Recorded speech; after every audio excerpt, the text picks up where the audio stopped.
राज्य शिक्षा शोध एवं प्रशिक्षण परिषद बिहार पटना में आपका स्वागत है। हम लोग स्टूडेंट कॉम्प्लेक्स नंबर का स्टडी कर रहे हैं। कॉम्प्लेक्स नंबर में टॉपिक हमारा properties of modulus of complex number है। इसका प्रॉपर्टीज़ पिछले 2 लेक्चर से हम लोग देख रहे हैं। आज इसको हम लोग कंटिन्यू करते हैं। तो टॉपिक है properties of modulus of complex number.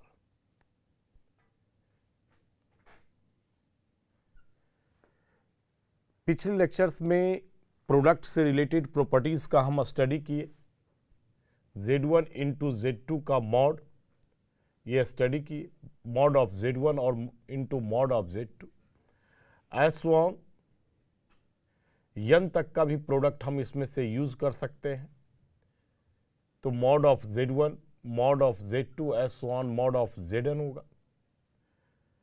एक प्रॉपर्टीज था मॉड Z का पावर n। ये फाइंड हम लोग किए थे कि मॉड Z का पावर n दोनों बराबर होगा Z का पावर n का मॉड और मॉड Z का पावर n। डिवीजन में भी प्रॉपर्टीज का यूज किए, mod of Z1 divided by Z2, तो mod of Z1 divided by mod of Z2। Condition इसमें अप्लाइड था Z2 is not equal to 0।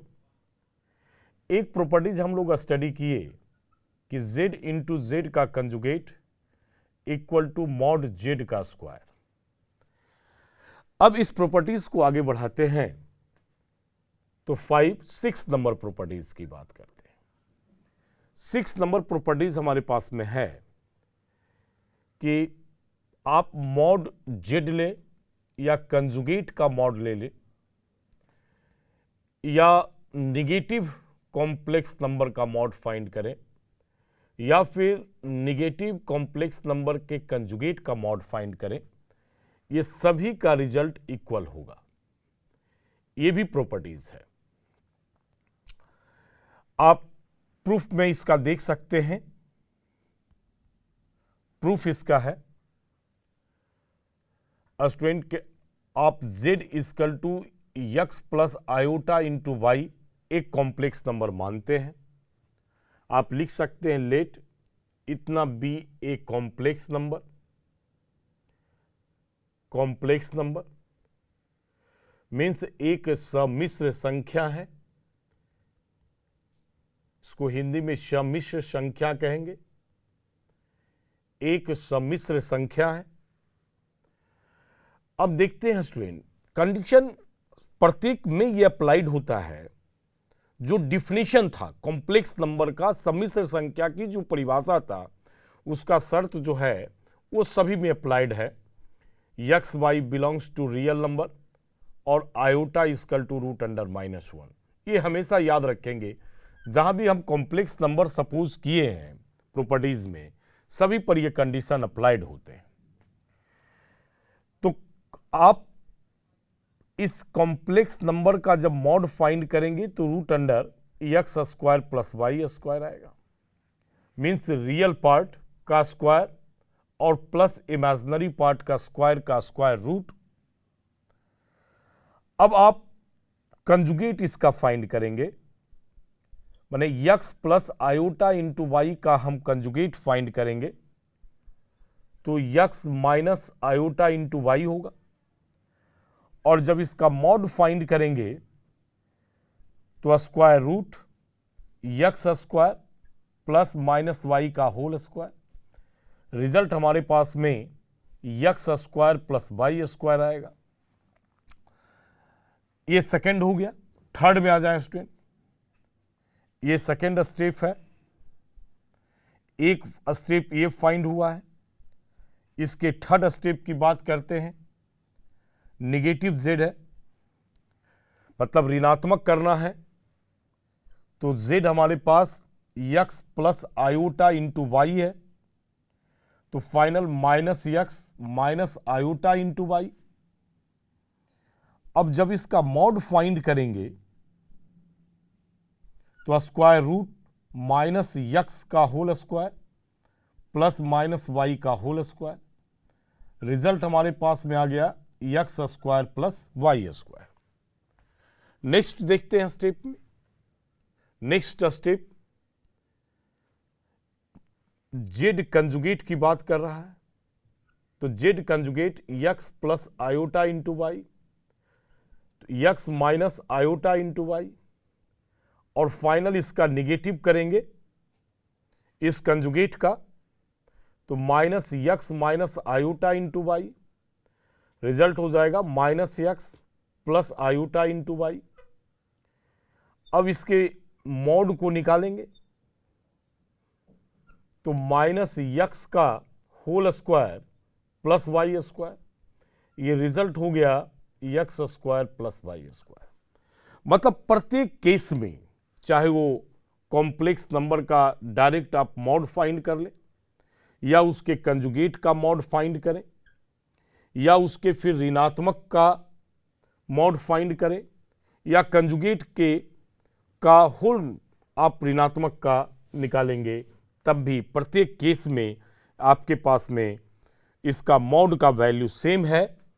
इसलिए हम लोग कह सकते हैं कि mod Z equal to conjugate of mod Z, या माइनस ऑफ मॉड जेड, या कंजुगेट और निगेटिव भी लेने का मॉड, ये आपस में इक्वल होंगे। तो ये भी स्टूडेंट एक इंपॉर्टेंट प्रॉपर्टीज है, इसको भी आपको ध्यान में रखना है, और इस प्रॉपर्टीज से आप बहुत सारे क्वेश्चंस को सॉल्व कर सकते हैं। अब स्टूडेंट 7 नंबर प्रॉपर्टीज देखते हैं। Mod of Z1 plus Z2 लेते हैं।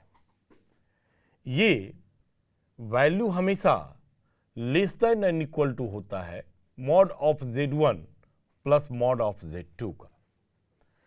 यहां से आप कह सकते हैं कि इनइक्वलिटीज से रिलेटेड प्रॉब्लम को सॉल्व करने के लिए यह जो है बहुत इंपॉर्टेंट प्रॉपर्टीज हो जाता है। आप माइनस भी सिचुएशन रखेंगे तब भी ये greater than and equal to होगा। तो इसका प्रूफ देखते हैं किस प्रकार से हम इसको प्रूफ करते हैं। बहुत इंपॉर्टेंट प्रूफ है इसका। माना कि Z1 equal two polar form में मानते हैं R1 cos theta 1 plus i sine theta 1 तथा Z2 equal to R2 cos theta 2 plus i sine theta 2 दो सम्मिश्र संख्याएं हैं। ये हम मान लेते हैं। अब फाइनल जो हमारे पास में है, ये जो रिजल्ट है Z1 प्लस Z2, ये फाइनल फाइंड करते हैं और तब फिर उसका मॉड फाइंड करेंगे।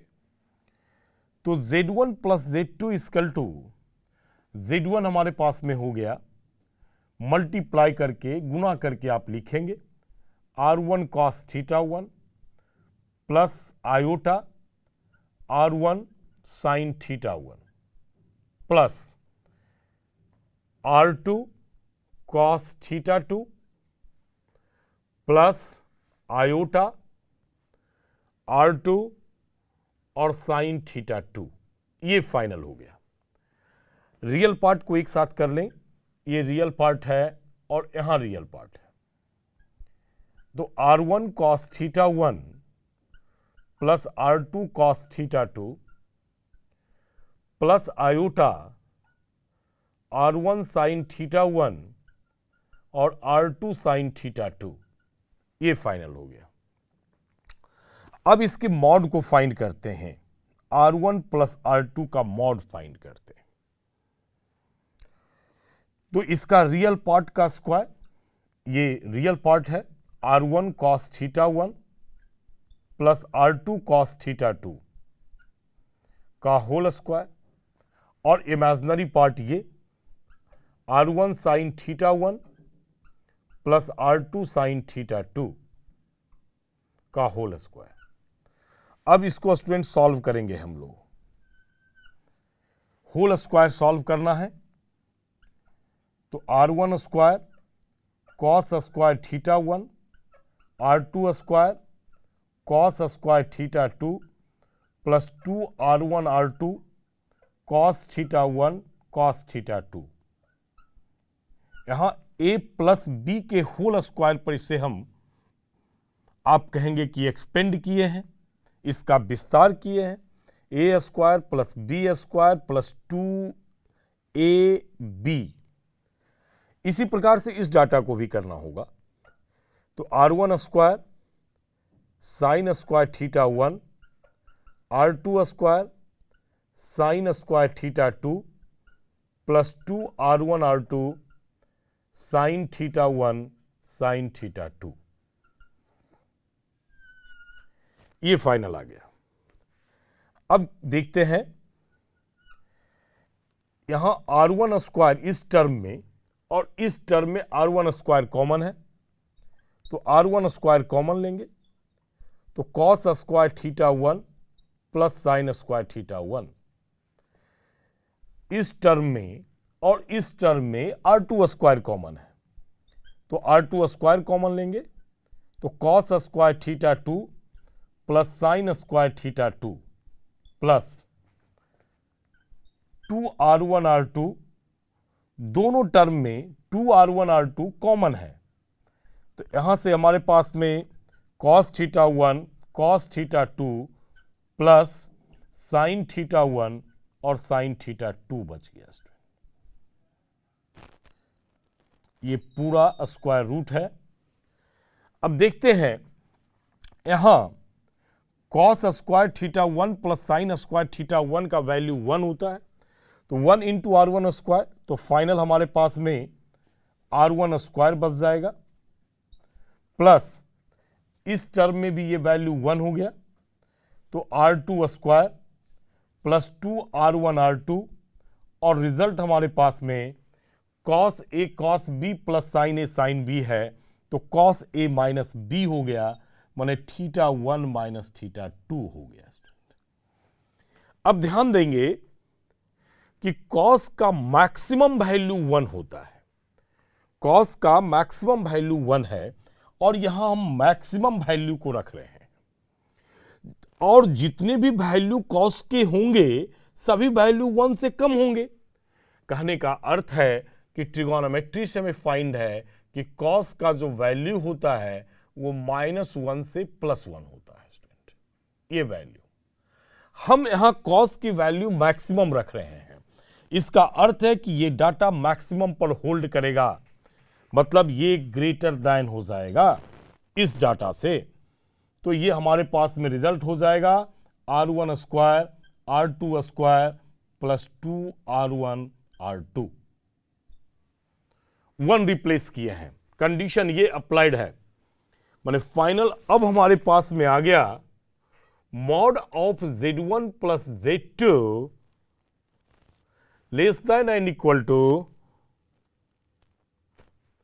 रूट अंडर, देखेंगे यहां a square plus b square plus 2ab है, तो r1 प्लस r2 का होल स्क्वायर हो गया।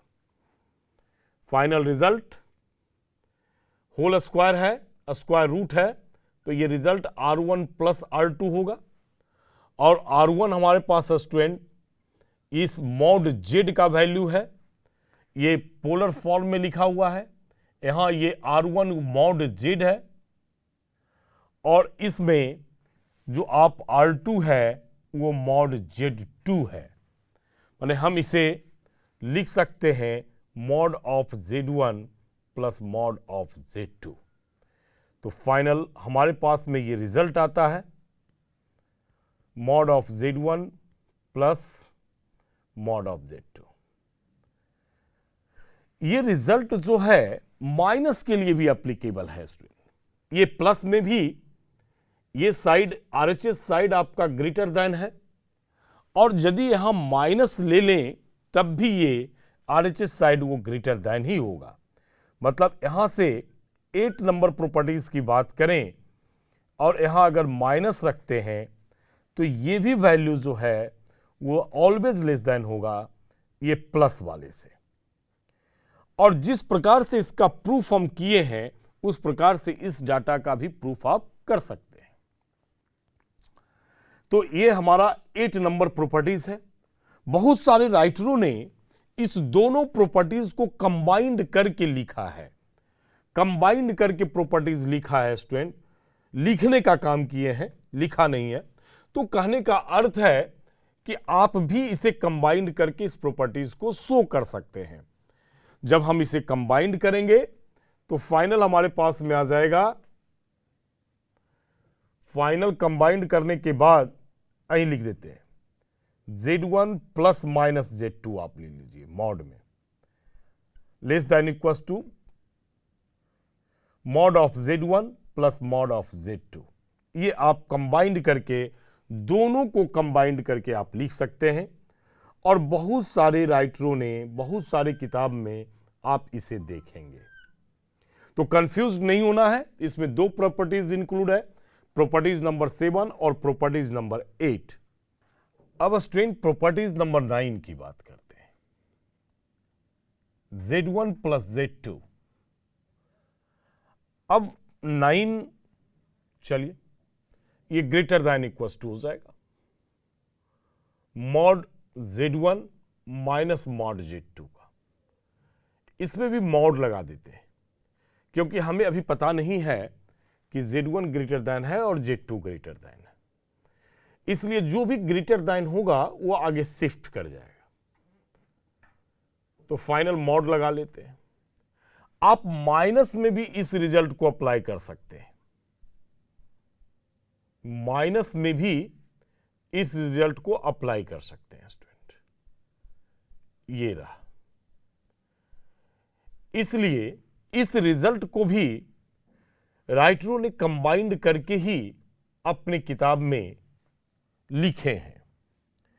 कहने का अर्थ है कि mod of Z1 plus minus Z2 ले सकते हैं greater than equal to mod of mod Z1 minus mod Z2। इस प्रकार से प्रॉपर्टीज को आप लिख सकते हैं। इसमें एक हम आपको प्रूफ करके दिखाते हैं। किसी एक प्रॉपर्टीज को प्रूफ करते हैं और फिर उसी प्रकार से आप भी प्रॉपर्टीज को प्रूफ करेंगे। चलिए प्रूफ। अब 2 कॉम्प्लेक्स नंबर हम मानते हैं, माना कि, और पोलर फॉर्म में ही लेंगे।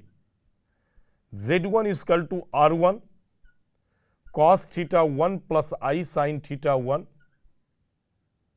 तथा Z2 equal to R2 cos theta 2 plus I sine theta 2। 2 सम्मिश्र संख्या है या 2 सम्मिश्र संख्याएं हैं, संख्या है, 2 सम्मिश्र संख्या है।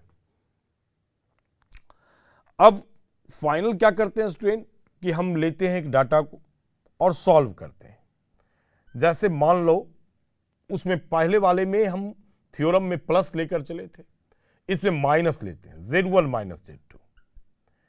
चलिए मल्टीप्लाई करके लिखेंगे R1 cos theta 1 plus iota R1 साइन थीटा 1 माइनस रिजल्ट हो गया R2 cos theta 2 plus iota R2 साइन थीटा 2। रियल पार्ट है ये और ये भी रियल पार्ट है स्टूडेंट। एक साथ R1 cos theta 1 minus R2 cos theta 2, iota common लेते हैं R1 साइन थीटा 1 प्लस माइनस है तो माइनस R2 साइन थीटा 2। अब इसके मॉड की चर्चा करते हैं, इसका मॉड फाइंड करते हैं। तो स्क्वायर रूट रियल पार्ट का स्क्वायर, ये रियल पार्ट हो गया और ये हमारा इमेजिनरी पार्ट है। तो R1 cos theta 1 minus R2 cos theta 2 का होल स्क्वायर प्लस R1 साइन थीटा 1 माइनस R2 साइन थीटा 2 का होल स्क्वायर फाइंड हो गया। अब सॉल्व कर लेंगे, इसे एक्सपेंशन करेंगे इसका a माइनस बी के होल स्क्वायर पर और यहां भी a माइनस बी के होल स्क्वायर पर। तो R1 square cos square theta 1 plus R2 square cos square theta 2 minus 2R1 R2 cos theta 1 cos theta 2 plus R1 square sine square theta 1 R2 square sine square theta 2 minus 2R1 R2 साइन theta 1 sign theta 2। ये आ गया student. इस part में और इस part में R1 square common है, तो हम यहां R1 स्क्वायर कॉमन ले लेते हैं। तो हमारे पास ब्रैकेट में आ गया कॉस स्क्वायर थीटा 1 और यहां से फाइंड हो गया साइन स्क्वायर थीटा 1। उसी प्रकार से इस पार्ट में और इस पार्ट में आप देख रहे हैं कि R2 स्क्वायर कॉमन है, तो R2 स्क्वायर को कॉमन लेते हैं। तो कॉस स्क्वायर थीटा 2 और प्लस साइन स्क्वायर थीटा 2,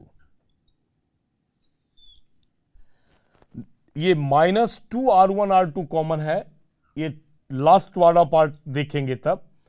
तो यहां से 2R1 R2 कॉमन हो गया, रिजल्ट हो गया sign theta 1 sorry cos theta 1, ये कॉस थीटा 1 हो गया कॉस थीटा 2 और इस पार्ट में plus sign theta 1 sign theta 2 common हो गया। अब देखिए इसकी वैल्यू 1 हो गई, cos square theta 1 plus sine square theta 1 का वैल्यू 1 और cos square theta 2 plus sine square theta 2 का भी वैल्यू 1 हो गया। तो फाइनल मॉड Z1 Z2 हमारे पास में आ गया स्क्वायर रूट ये R1 स्क्वायर, क्योंकि 1 से मल्टीप्लाई करेंगे तो R1 रह जाएगा और यहां भी 1 वैल्यू हो गया, तो ये आ जाएगा R2 square minus 2R1 R2 और कॉस थीटा 1 माइनस थीटा 2, ये फाइंड हो गया। अब यहां क्या करेंगे कि हम इसमें 1 इसकी वैल्यू को रखते हैं। अब 1 वैल्यू मैक्सिमम है और किसी का जब मैक्सिमम वैल्यू माइनस कर देंगे, चूंकि ये माइनस में है तो आप 1 माइनस कर रहे हैं, माने इसका कॉस का मैक्सिमम वैल्यू रख के निगेटिव कर रहे हैं। इसका अर्थ है कि ये सबसे छोटा वैल्यू होगा और सभी वैल्यूज इसका बड़ा होगा। तो ये रिजल्ट हमारे पास ये कन्वर्ट हो जाएगा जब आप इसके जगह पर 1 रखेंगे, तो यहां फाइनल आ जाएगा minus 2R1 R2 minus 2R1 R2। तो ये फाइनल स्टूडेंट हमारे पास a square plus B square minus 2ab के फॉर्म में है, तो R1 माइनस R2 का होल स्क्वायर। अब ध्यान रखेंगे कि अगर यहां डाटा R1 ग्रेटर देन है R2 से, तब तो ये R1 माइनस R2 होगा। कब? जब R1 ग्रेटर देन R2 होगा। और अगर ये R2 बड़ा हो जाता है, R2 बड़ा हो गया, तब ऐसी स्थिति में R2 माइनस R1 होगा, R2 माइनस R1 होगा और इक्वस टू पर 0 होंगे। ये 0 वैल्यू होगा जब इक्वस टू लेंगे तब। तो कहने का अर्थ है कि आप इक्वस टू भी आप किसी के साथ इंक्लूड कर सकते हैं या अलग भी कर सकते हैं जब R1 इक्वल टू R2 होगा। अब इसे आप इसके साथ भी कंबाइन कर सकते हैं, इसके साथ भी कंबाइन कर सकते हैं। तो स्टूडेंट यहां देखेंगे कि डाटा अब ये R1 है क्या, तो हमारे सपोजिंग में जो हम माने हैं, सपोज किए हैं, उसमें R1 मॉड Z है और ये R2 क्या है? R2 हमारे पास मॉड Z2 है। तो कहने का अर्थ है कि ये हमारे पास mod Z1 minus mod Z2 है। अगर mod Z1 greater than mod Z2 हो गया और mod Z2 minus mod Z1 होगा। अगर ये Z2 mod greater than Z1 हो गया तो दो अलग अलग सिचुएशंस में ये आ गए, इसलिए हम फाइनल इस पर मॉड अप्लाई कर दिए हैं कि ये वैल्यू हमें पॉजिटिव चाहिए, पॉजिटिव वैल्यू चाहिए। तो पॉजिटिव वैल्यूज के लिए जो बड़ा मॉड होगा उसको पहले रखना होगा, इसलिए आपके रिजल्ट में mod Z1 minus Z2 greater than equal to mod of mod Z1 minus mod Z2 लिखते हैं। ये प्रॉपर्टीज नंबर 9 भी है और 10 भी है, और अगर कंबाइंड करके लिखते हैं तो हमारे पास में एक प्रॉपर्टीज होता है स्टूडेंट। अब ये मॉडुलस का जो प्रॉपर्टीज है, ऐसे 2-4 प्रॉपर्टीज जेईई के लिए और भी स्टडी करने पड़ेंगे, लेकिन जो हमारा सिलेबस जो है एनसीईआरटी का, उसके अकॉर्डिंगली ये समाप्त हो गया है। तो अगले क्लास में हम लोग आर्गुमेंट के प्रॉपर्टीज का स्टडी करेंगे कि आर्गुमेंट का क्या प्रॉपर्टीज है। तो इसकी स्टडी हम लोग अगले क्लास में करेंगे स्टूडेंट। तो इसके साथ आज का लेक्चर समाप्त करते हैं। धन्यवाद।